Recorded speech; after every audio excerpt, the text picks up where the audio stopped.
The Mysterious Stranger Part 3. Her name was Carla Watson. She was a 30-year-old woman who had been married for 5 years and had 2 children. Her husband was a store owner, the most popular store in the neighborhood. She was a kindergarten teacher and a very good one according to the children and their parents.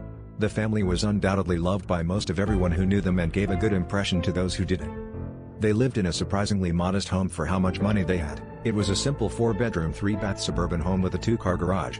It was painted the usual grayish-white with a brown roof.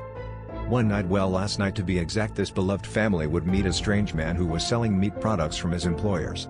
He wore all black and had a strange, indescribable face. "Afternoon, ma'am," he said with a large toothy grin when she opened the door. "Afternoon to you, good sir. I am a salesman from the massive meat store and we have a sale going on for all our products," he said in a hearty voice, still with that big toothy grin. She was weirded out by this man. He wore all black, smiled strange and acted strange. She couldn't think of anything to say, so all she could think of to say was, who are you?"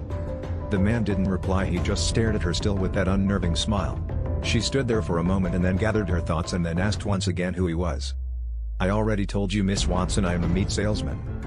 She stood there again thinking for a moment and he stood also staring at her.